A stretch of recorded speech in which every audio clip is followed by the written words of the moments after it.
അപ്പോൾ നമ്മുടെ സയ്യിദ് ആറ്റക്കോയ തങ്ങളുടെ നോമ്പ് 22-ൻ്റെ പരിപാടിക്ക് ആളുകൾ തടിച്ചുകൂടിയ കാഴ്ചയാണ് നമ്മൾ ഇവിടുന്ന് കണ്ടുകൊണ്ടിരിക്കുന്നത്.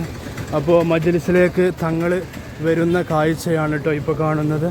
ഏതാണെന്നുണ്ടെങ്കിലും കണ്ടമാനം ജനങ്ങളെ കൊണ്ട് തിങ്ങി നിറഞ്ഞ ഒരു കാഴ്ചയാണ് നമ്മളിപ്പോൾ പ്രേക്ഷകരെ കണ്ടുകൊണ്ടിരിക്കുന്നത്. തങ്ങൾ മജ്ലിസിലേക്ക്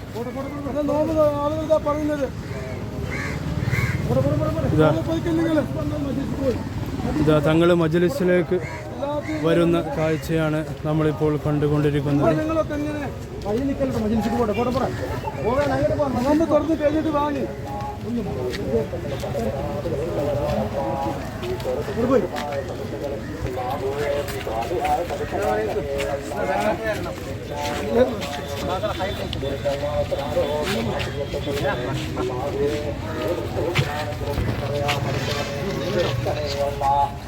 അപ്പോൾ സഹോദരന്മാരെ, നൂറെ ഹബീബ് ആറ്റുകോയ തങ്ങളുടെ മജ്ലിസിലേക്ക് പോകുന്ന സായാഹ്ന സമയ കാഴ്ചയാണ് നമ്മളിപ്പോൾ കണ്ടുകൊണ്ടിരിക്കുന്നത്. വഴിമധ്യേ അദ്ദേഹത്തിൻ്റെ മജ്ലിസിലേക്ക് വന്ന പാവങ്ങളെ സഹായിക്കുന്ന, അവർക്ക് ഹദിയ നൽകുന്ന, അവർക്ക് ഈ റമദാനിൽ സ്വതക്ക ചെയ്യുന്ന ഒരു കാഴ്ചയാണ് അവിടുന്ന് നമ്മൾ കണ്ടുകൊണ്ടിരിക്കുന്നത്.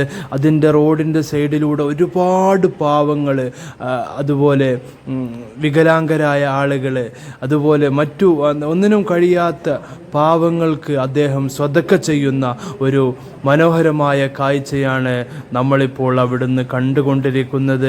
എനിക്ക് നിങ്ങളോട് പറയാനുള്ളത്, എന്തിനാണ് ഇതുപോലത്തെ നല്ല തങ്ങന്മാരെ നമ്മൾ കുറ്റം പറയുന്നത്, അവരെ അപകീർത്തിപ്പെടുത്തുന്നതെന്നാണ് എനിക്ക് നിങ്ങളോട്, ഇതിനെപ്പറ്റി ഈ അപകീർത്തിപ്പെടുത്തുന്നവരോട് എനിക്ക് പറയാനുള്ളത്.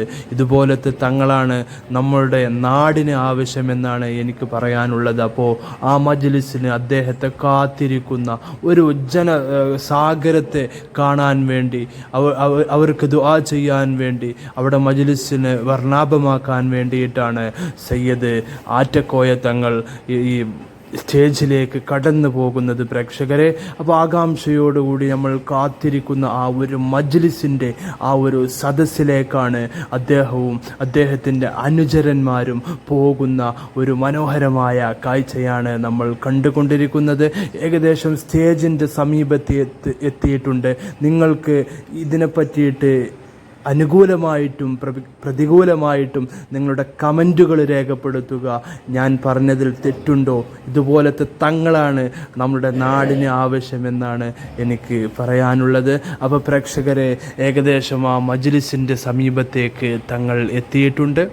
ഏതാണെന്നുണ്ടെങ്കിലും തങ്ങളെ അനുകൂലിക്കുന്നവരാണെങ്കിലും പ്രതികൂലിക്കുന്നവരാണെങ്കിലും നിങ്ങളുടെ കമൻറ്റ് ബോക്സിൽ നിങ്ങളുടെ അഭിപ്രായങ്ങളെ രേഖപ്പെടുത്തുകയാണെങ്കിൽ നമുക്ക് അത് മനസ്സിലാക്കാൻ കഴിയുന്നതാണ്. അപ്പോൾ എല്ലാവരോടും സ്നേഹം മാത്രം. ആ മജ്ലിസിൻ്റെ വർണ്ണാഭമായ കാഴ്ചയാണ് ഇപ്പോൾ നമ്മൾ കണ്ടുകൊണ്ടിരിക്കുന്നത്.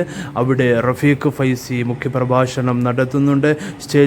സ്റ്റേജിൽ കബീർ അൻവരിയും മറ്റു തങ്ങന്മാരും അവിടെ ഭംഗിയാക്കിക്കൊണ്ടിരിക്കുന്ന കാഴ്ചയാണ് നമ്മളിപ്പോൾ പ്രേക്ഷകരെ കണ്ടുകൊണ്ടിരിക്കുന്നത്. അപ്പോൾ എനിക്ക് നിങ്ങളോട് പറയാനുള്ളത്, അത് മുത്ത് റസൂലിൻ്റെ ഒരു പേരക്കുട്ടിയാണെന്നുള്ള ഓർമ്മ നമുക്ക് ഉണ്ടാകേണ്ടതാണ്. എല്ലാവരോടും സ്നേഹം മാത്രം.